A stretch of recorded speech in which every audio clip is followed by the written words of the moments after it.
Pas besoin de résumer longuement le discours passionné qu'a prononcé hier soir à Montréal le Premier ministre du Canada, M. Pierre Elliott Trudeau, discours que d'aucuns veulent résumer par le slogan « Eh bien, c'est fini les folies ». Ce soir, à la formatante, nous voudrions amener M. Trudeau à préciser sa pensée sur les principaux points évoqués à l'occasion de ce discours hier soir à l'hôtel Reine-Élisabeth à Montréal. Gérard Gravel pose la première question à M. Trudeau. Monsieur Trudeau, justement, vous avez eu l'occasion de faire quelques déclarations assez fortes, assez remarquées aussi.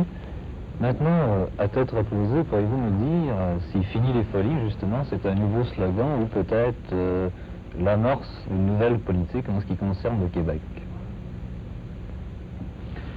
Disons plutôt la continuation de la même politique, parce que nous ne changeons pas, je n'ai pas indiqué hier que nous allons changer radicalement notre politique en ce qui concerne le Québec, mais que peut-être dans la forme, nous souhaitons que le dialogue soit plus clair, que nous sachions qui sont les gens qui croient encore au fédéralisme et qui sont ceux qui veulent absolument détruire le fédéralisme comme forme de gouvernement.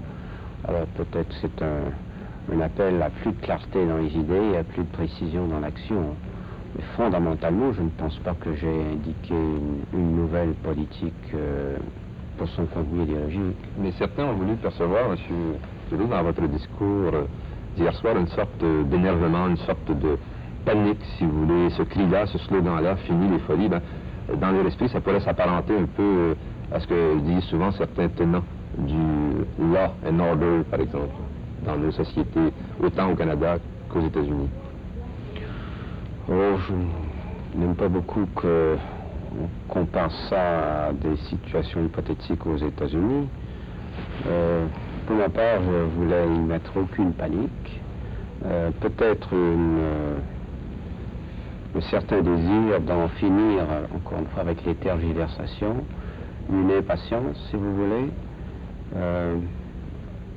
Mais loin que d'être un recours au law and order dans le sens où vous l'indiquez, au contraire, je pense qu'il y avait beaucoup de choses dans mon discours qui indiquaient une préoccupation sociale, un désir de plus de liberté, même une invitation aux libéraux présents d'être eux aussi dans la rue pour assumer la révolte ou l'exaspération des gens. Alors c'était pas du tout, au contraire, orienté vers le désir de réprimer ou de supprimer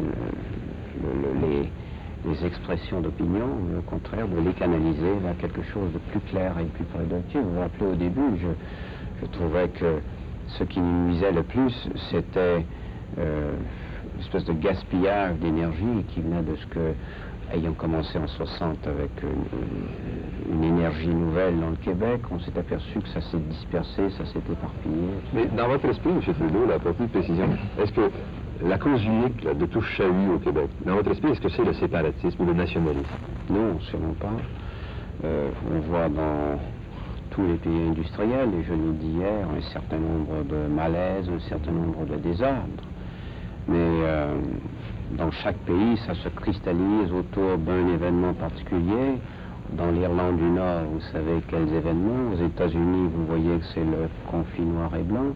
Chez nous, il est certain que l'idéologie séparatiste a permis à d'autres mouvements, que ce soit le maoïsme ou le trotskisme, etc., de trouver là un foyer, un point de cristallisation. Et dans les exemples économiques que j'ai donnés, je serais tenté de dire, il y a aussi des désordres dans l'Ontario et dans la Colombie-Britannique, mais elles n'ont pas le même effet économique que ces désordres précis dans le Québec.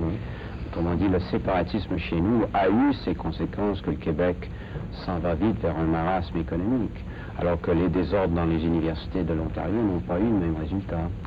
Un élément aussi qui est peut-être nouveau dans votre discours, vous avez eu des critiques assez sévères à l'égard de l'Union nationale, à l'égard aussi des libéraux provinciaux, Et vous avez en quelque sorte incité la population du Québec à demander à leurs partis provinciaux de se brancher. Est-ce que ce n'est pas nouveau, ça, pour le gouvernement fédéral ou un parti fédéral, que de s'immiscer peut-être plus directement dans la politique provinciale du Québec?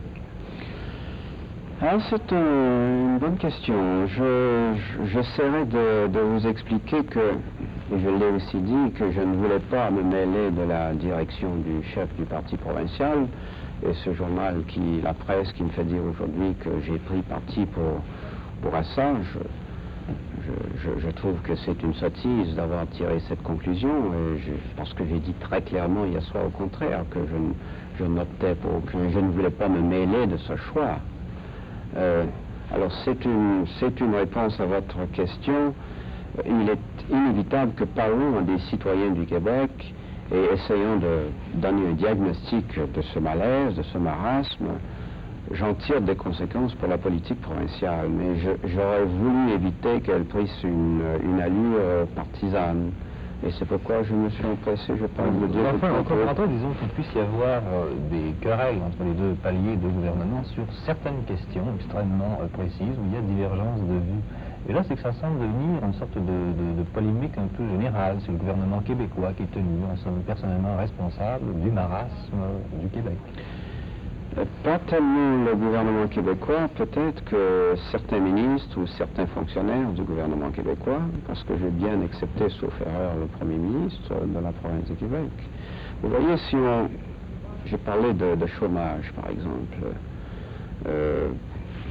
L'an dernier, 2000 nouveaux emplois dans le Québec, 147 000 chômeurs.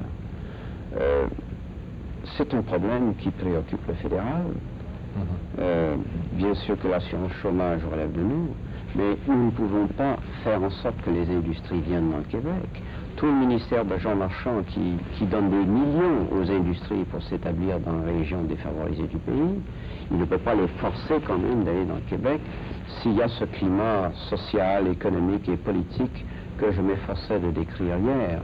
Alors il est certain qu'il y a une jonction, il y a un point où en parlant du climat provincial, je dois dire qu'une partie de ce climat est causée par la province de Québec, par le manque de solutions du gouvernement provincial.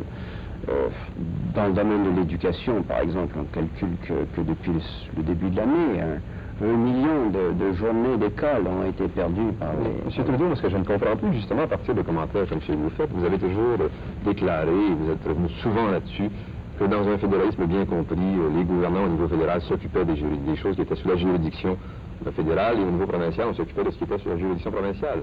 Or, hier soir, et encore il y a quelques secondes, vos commentaires laissent entendre que vous avez le droit, vous, de donner des leçons à tous les paliers de gouvernement provincial et municipal dans le cas du Québec. Je pense à Montréal, par exemple. Non. Ce que je faisais hier, c'est que quand les provinces ou que les municipalités, et c'était le cas depuis quelques semaines, attaquent le fédéral et disent c'est la faute du fédéral que ça va mal, c'est la faute du fédéral qu'il y a eu ces émeutes ou la Compagnie des jeunes Canadiens, ou c'est la faute du fédéral que le chômage augmente dans la province de Québec. Je suis obligé de répondre à cette argumentation. Et c'est ce que j'ai fait hier, en indiquant par exemple que jusqu'à il y a quelques années, on blâmait le fédéral facilement pour tout. Quand venait des désordre à l'occasion de la Saint-Jean-Baptiste en 68, on disait c'est la faute du fédéral.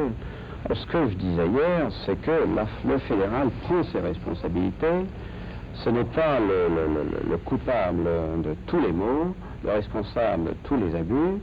Et pour le prouver, j'indique que le provincial ou le municipal ont également leur part de responsabilité. D'accord. Je ne les cherche pas. J'ai l'impression qu'ils nous cherchent pas mal depuis une année ou deux. Tous les niveaux de gouvernement. Vous êtes allé très loin dans vos commentaires. Vous avez repris ce qu'avait déclaré M. Marchand à propos de certains hauts fonctionnaires québécois qui duperaient leur ministre. Oui, effectivement. Oui. Mais si vous trouvez ça très loin, you haven't seen anything yet. Mais ça ne ressemble pas à une sorte de chasse aux sorcières, ça, M. Trudeau? Mais pourquoi? Est-ce que l'analyse d'une situation politique constitue une chasse aux sorcières? C'est lancer une accusation qui a un côté précis. Si vous, ça désigne une catégorie de gens dans l'appareil gouvernemental québécois, sans pour autant nommer personne, et ça crée peut-être un climat. Oui, mais vous semblez penser qu'on n'a pas de relation avec les fonctionnaires provinciaux. Dans les questions dont je parlais, les questions justement de juridiction dans le domaine international, on passe le plus clair certains des fonctionnaires passent le plus clair de leur semaine à négocier avec des fonctionnaires provinciaux. Moi, j'ai négocié avec le Premier ministre Bertrand une formule, disons, pour la conférence de Kinshasa, qui était ensuite débattie par soit des ministres provinciaux, soit des fonctionnaires provinciaux. On est constamment en contact avec ces gens-là. Alors, je ne peux pas m'empêcher de dire que ou bien ces gens-là nous trompent, ou bien ils trompent leur propre gouvernement. Mais je reprendrai la ligne de votre pensée, la ligne fondamentale en ce qui concerne le fédéralisme. Maintenant que vous faites des commentaires sur tout ce qui se passe au niveau provincial et même au niveau municipal, dans le cas de Montréal, qu'est-ce qui empêche ces gens-là maintenant de commenter ce que vous faites dans le domaine de la défense, ou dans le domaine des affaires étrangères, ou dans tout ce qui est juridiction un peu exclusive, si vous voulez, du gouvernement fédéral? Ok, bien, première des choses qu'ils ne s'en privent pas. Mais la seconde des choses, encore une fois, c'est que je réponds à des accusations précises qui ont été faites contre le fédéral depuis fort longtemps. Pendant toute l'année dernière, on a entendu les deux niveaux de gouvernement, le provincial et le municipal, expliquer ce que moi je trouve des erreurs administratives, expliquer ça par le fait que le fédéral ne leur donnait pas assez d'argent. Je suis obligé d'expliquer pour répondre à ça que cette accusation est fausse, qu'elle est basée sur une interprétation de la Constitution qui est inexacte, une interprétation de la réalité politique qui n'est pas admissible. Vous avez dit à un moment donné, et ça m'a frappé, moi, où qu'il y ait crise au Canada, nous ne serons pas absents, surtout au Québec. Pourquoi cette sollicitude particulière pour le Québec? Parce que je parlais à des Québécois, parce que nous étions tous des Québécois, parce que nous avons beau travailler pour tout le pays et être membres du gouvernement du pays, reste que nous avons été élus par des comtés québécois et que le Québec nous tient à cœur. Vous n'avez pas là paternalisme camouflé? Si j'avais fait le discours en Ontario, j'aurais dit vous devez surtout vous préoccuper de l'Ontario. Vous nous dites que le fédéral a souvent servi de bouc émissaire, c'est juste? Jean Marchand disait assez drôlement, c'est quand même pas la faute du gouvernement fédéral si les patates ne poussent pas au Québec. Mais est-ce qu'on ne fait pas actuellement l'inverse, en tout blâmant ce marasme sur l'incapacité du gouvernement québécois ou encore sur le phénomène... Écoutez, vous voulez que vous répondez, mais est-ce que c'est pas peut-être un peu envenimer le débat et ça ne crée pas vraiment un climat propice au dialogue? Écoutez, je prenais les chiffres du développement des investissements dans le Québec, par exemple, comparés à ceux des autres provinces. Il est certain que la décennie des années 60, a été une période de prospérité pour le Canada, de croissance extraordinaire de niveau de vie, de développement dans tous les domaines. Ça a été vrai pour le Canada, les statistiques générales sont là pour le prouver, mais ça n'a pas été vrai dans la province de Québec. Les chiffres que je donnais sur la décroissance depuis 4 ans des investissements dans le Québec sont assez effarants. Est-ce que ce n'est pas le cas dans les maritimes aussi? Non, justement pas, c'est pas le cas dans les maritimes.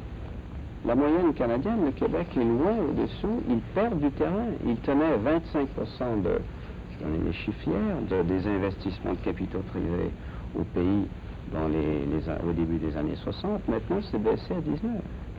La moyenne canadienne continue de monter, la part du Québec là-dedans monte moins vite que le reste du pays, que la moyenne canadienne, que la moyenne nationale.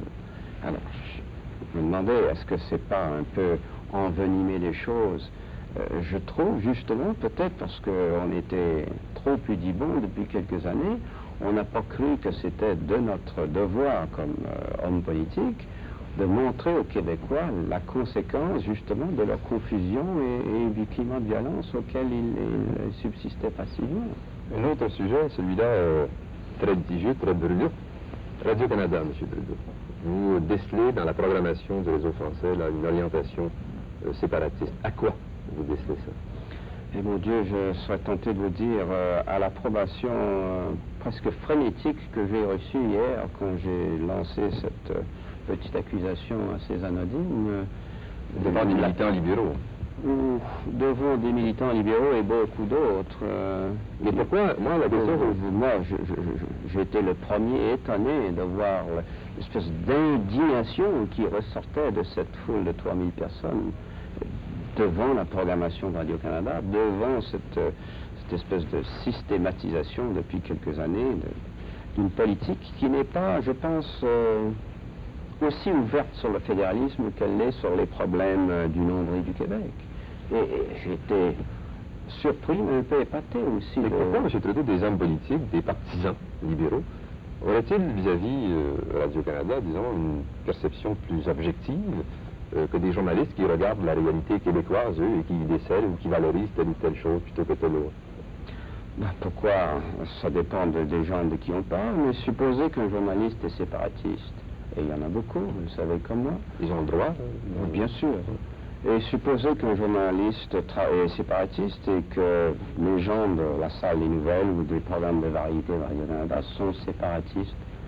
Pourquoi est-ce que vous trouvez que leur jugement est plus objectif que celui des militants libéraux? Je ne dis pas ça, mais il y a peut-être une question à se poser quand même.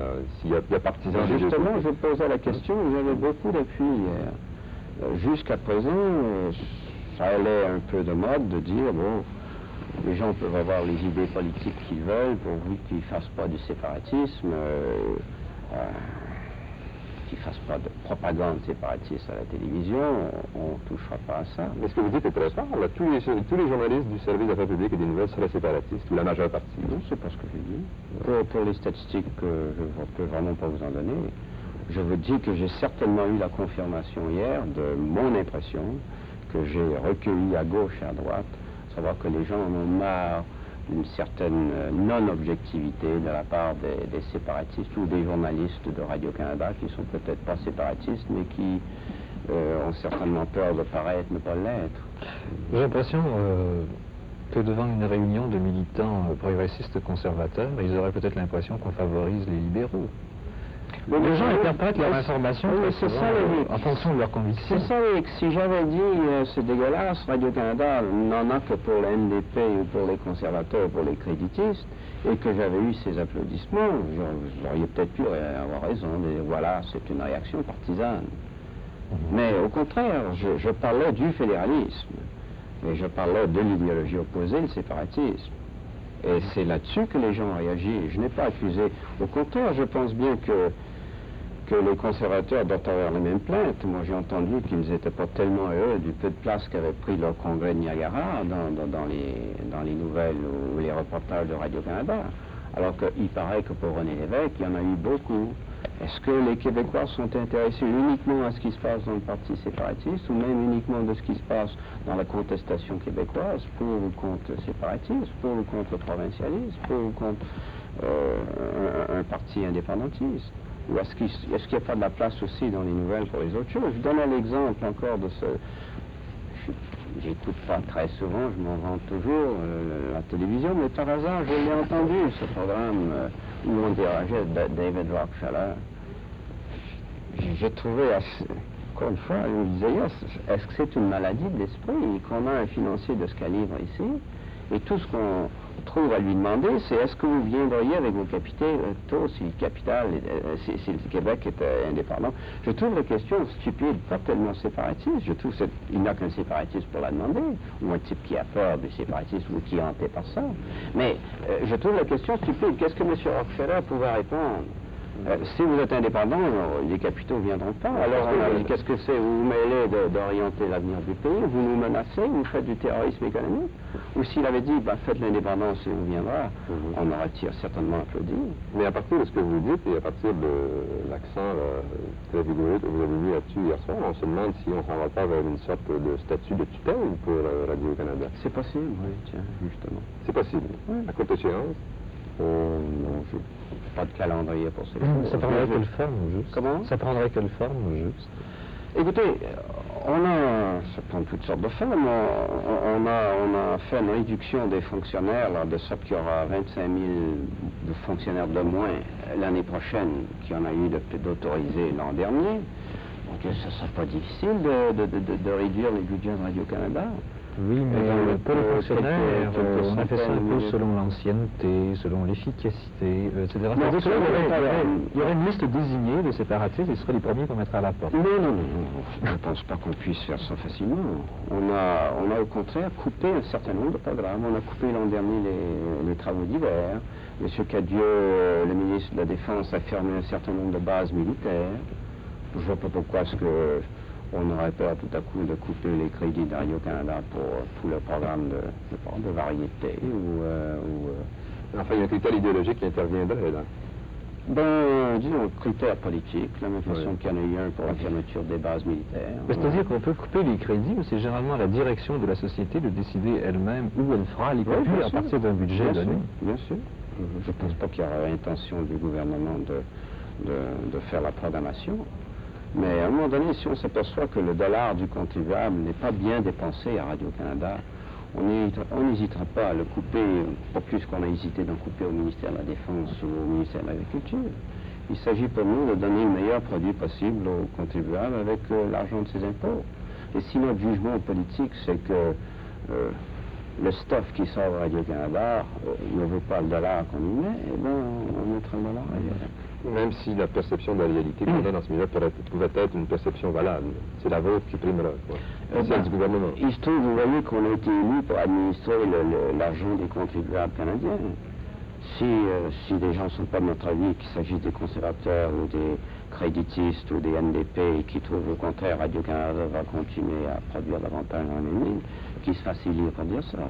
Mais nous, on coupe. Je sais bien que chaque jugement, quand on coupe des postes des ambassades à l'étranger, chaque décision est importante, elle est difficile à prendre. Quand on coupe des unités militaires au Canada, c'est des décisions difficiles. Et bien, la même chose, si on coupe des fonds à Radio-Canada, ce sera un jugement politique qui aura été porté. Et ce que je vous dis, c'est que j'aurais pas plus pitié des gars de Radio-Canada qui seraient dans la rue qu'un certain nombre de gens qui travaillent dans nos ambassades. Oui, mais là, c'est qu'il y a une certaine ambiguïté. Les compressions budgétaires, c'est une chose, et s'il y en a à la Défense, il peut aussi bien en avoir à Radio-Canada. Je pense que tout le monde a le même principe. La mise en tutelle, c'est une autre chose. Il ne s'agirait pas, par exemple, de faire des compressions budgétaires pour se débarrasser des séparatistes à Radio-Canada. Non. Quand j'ai expliqué les compressions budgétaires, j'ai dit que ces compressions-là reflétaient nos idéologies. Par exemple, le ministère de Jean Marchand, on ne l'a pas comprimé, parce qu'on trouve que l'expansion régionale, c'est très important. Alors lui, on a donné plus d'argent. Tandis que d'autres ministères, on en a donné moins, en disant que dans nos priorités, l'argent du contribuable doit davantage servir, disons, à renforcer l'unité canadienne par le développement régional. On a aussi dépensé plus dans le secteur social, moins dans le secteur militaire. Ce sont des jugements de valeur que nous faisons. À un moment donné, encore une fois, si on trouve que Radio-Canada, malgré tous les efforts que les dirigeants y mettent, n'est pas rentable du point de vue de la satisfaction du contribuable canadien, il n'y a que nous qui pouvons faire ce jugement, le gouvernement élu, eh bien, on coupera les crédits là pour en donner plus, disons, au programme de bilinguisme de M. Pelletier, ou au programme d'expansion régionale de M. Marchand, ou au programme d'expansion industrielle de M. Pépin, puis un peu moins pour Radio-Canada. Ou alors, je vous le disais hier, on supprimera certains programmes pour faire des économies, puis on montrera des beaux vases ou des beaux visages. Pourquoi maintenez-vous, disons, cette compagnie des jeunes Canadiens tellement décriée dans certains milieux au Québec? C'est parce que vous considérez que les partis... Pourquoi nous la maintenons? Oui. Pourquoi, disons, devant les revendications qui sont faites particulièrement par M. Saunier, là, qui semble croire qu'il faudrait couper tout crédit et faire disparaître cet instrument d'animation sociale, si vous voulez, vous la maintenez en pensant que les partis ou les canaux officiels n'expriment pas toute la vitalité démocratique d'un milieu? Ou... Je tiendrai un peu le même raisonnement pour la Compagnie des jeunes Canadiens que pour Radio-Canada. Je dirais que la première étape dans le cas de la Compagnie des jeunes Canadiens, c'est de voir si effectivement il y a des illégalités qui s'y sont commises. Et c'est de mettre en prison les gens qui seraient des bandits, s'il y en a. Mais la deuxième étape, elle ressemble un peu à Radio-Canada. Si ces gens-là ne font rien d'illégal, mais dépensent l'argent du public pour servir une idéologie destructrice du pays ou destructrice des administrations municipales, autrement dit, s'ils font de la politique ou de l'idéologie avec l'argent du contribuable, on doit les supprimer pour la même raison qu'on doit supprimer l'argent à Radio-Canada, et dans la même mesure.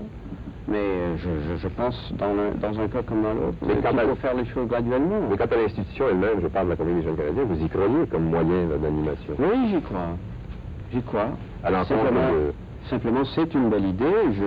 À la conférence de presse la semaine dernière, j'ai indiqué 1000 raisons pourquoi c'était important de la maintenir, pour tout qui joue le rôle. Mais si ce rôle est perverti pour en devenir un instrument d'anarchisme ou d'antifédéralisme, eh bien, ils n'auront pas les dollars du contribuable canadien, pas plus que si Radio-Canada sert de canon électronique pour tirer à boulet rouge sur le gouvernement fédéral, avec l'argent du contribuable fédéral. Il ne les aura pas, ces argents-là. Alors l'animation c'est bien, même si les animateurs enfin ne réunissent pas les gens pour faire l'éloge du fédéralisme, mais bien plutôt pour montrer les lacunes qui existent dans la société. C'est pas aussi le rôle quand même de l'information, surtout peut-être de faire la critique de la société? Non. Et à ce moment-là on montre des choses qui ne sont pas toujours très agréables. Non, c'est pas le rôle de l'information, c'est peut-être le rôle de l'éditorialisme, de faire la critique de la société. J'entendais l'information dans un sens là. Ah oui, non, d'accord. Mais alors, c'est la fonction de chaque gouvernement de décider si cette critique-là est bien faite ou elle est mal faite. Si, encore une fois, la conclusion du gouvernement et du contribuable, c'est qu'on ne fait pas la critique à la Compagnie des jeunes Canadiens, mais qu'on s'efforce, disons, de promouvoir l'idéologie séparatiste, ou si on fait la même conclusion au cours du travail de Radio-Canada, eh bien, le résultat est le même. Le résultat est qu'on dira, c'est pas de l'argent bien employé, ou bien on changera les gars, ou bien on fermera la boîte. C'est normal, non? Oui. Il y a une session bientôt, M. Trudeau? Bientôt, oui. Ça va être quoi, juste, l'image de cette session? Est-ce qu'on peut deviner un peu à ce moment-ci? Vous pouvez nous donner un peu, là, le grand ligne du portrait? Oui, sans vouloir trop offenser le Parlement en leur donnant la substance du discours du trône. Je pense qu'en gros, on peut dire que ça va être une session de travail, une session de déblocage d'un certain nombre de secteurs. Il y aura beaucoup de livres blancs qui sont en préparation depuis l'an dernier et qui seront maintenant présentés devant le Parlement comme l'aperçu de la politique gouvernementale dans plusieurs secteurs. On invitera le Parlement et éventuellement le public à prendre position là-dessus, qu'il s'agisse de la réforme fiscale, qu'il s'agisse des affaires extérieures, etc.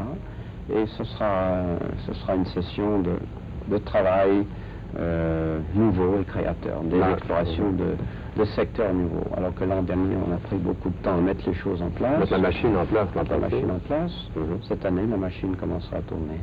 Ça devrait pouvoir produire des résultats nouveaux, donner au gouvernement que vous dirigez une image passablement différente de celle du gouvernement antérieur. Ça, je vous laisse le soin de dire quelle image ça donnera. Quant à nous, on va faire le boulot à mesure que les priorités arrivent. Merci, M. Trudeau. Bonsoir. Merci.